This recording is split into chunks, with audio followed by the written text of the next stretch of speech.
100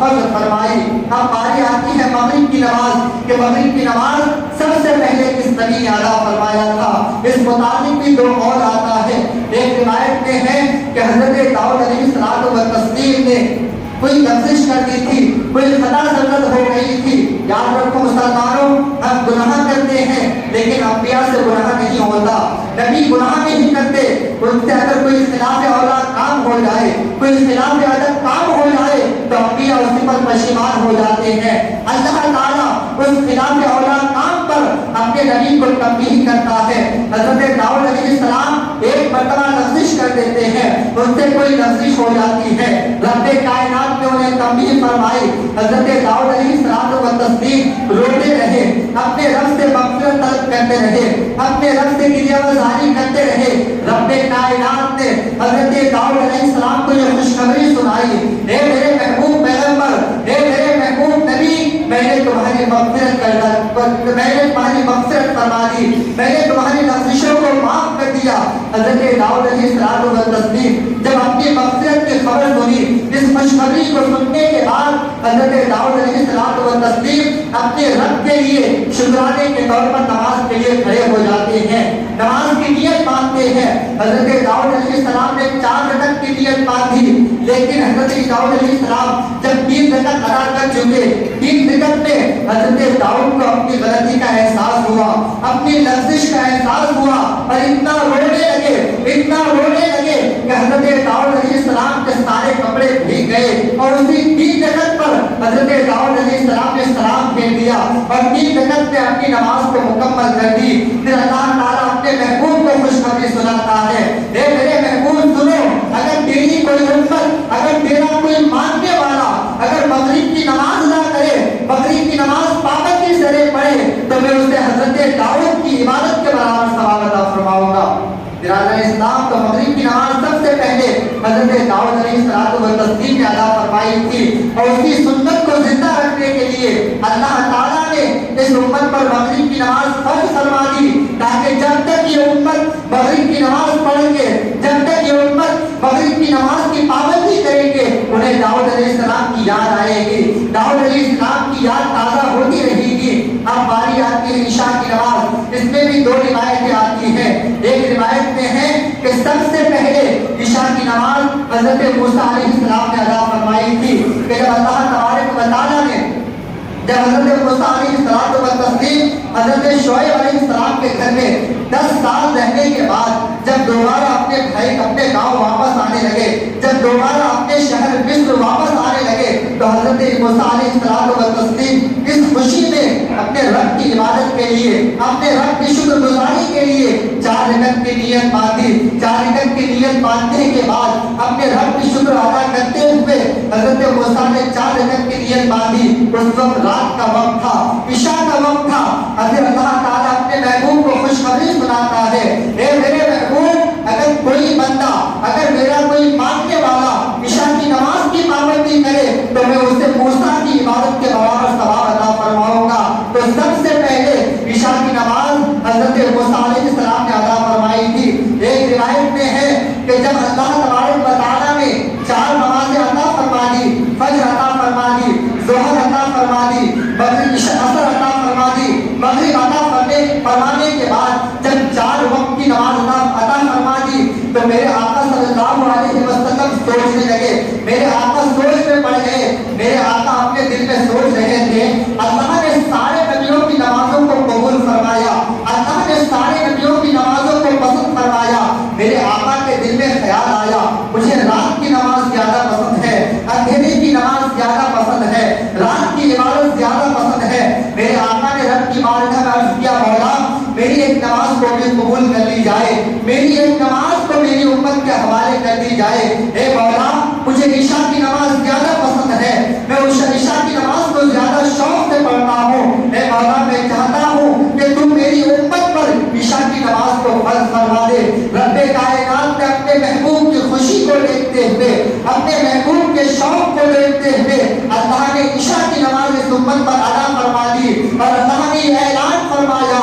اے میرے بندو, اے میرے ماننے والوں, اگر تم عشاء کی نماز کی پابندی کرتے رہے, عشاء کی نماز پڑھتے رہے, تو میں تجھے قیامت کے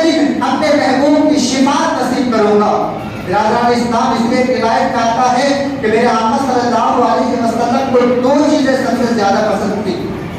دو چیزیں سب سے زیادہ پسند تھی۔ میرے آقا کو اپنی بیویاں سب سے زیادہ پسند تھی، دوسری چیز میرے آقا کو رات کی نماز زیادہ پسند تھی۔ اس لیے مسلمانوں، ہر نماز ایک الگ الگ مقام رکھتی ہے، فجر ہو، ظہر ہو، عصر ہو، مغرب ہو، عشاء ہو، ہر نماز اپنی جگہ پر ایک حیثیت رکھتی ہے، ایک مقام رکھتی ہے، ایک مرتبہ رکھتی ہے۔ اس لیے آپ نماز کی پابندی کریں۔ نبیوں کی عبادتوں کو اللہ نے ان 5 وقت کی نمازوں میں سمیٹ دیا ہے۔ سارے نبیوں کی عبادتوں کو اللہ نے ان 5 وقت کی نمازوں میں سمیٹ کر اس امت کو بشارت دی ہے کہ اگر یہ امت 5 وقت کی نماز کی پابندی کرے تو اس سے موسیٰ کی عبادت کا ثواب ملے گا، ابراہیم کی عبادت کا ثواب ملے گا، یونس کی عبادت کا ثواب ملے گا، عزیر کی عبادت کا ثواب ملے گا، حتیٰ کہ قیامت کے دن میرے آقا کی شفاعت نصیب ہوگی۔ اس لیے مسلمانوں، نماز کی پابندی کریں، نماز کا احترام کریں، نماز کی اہمیت کو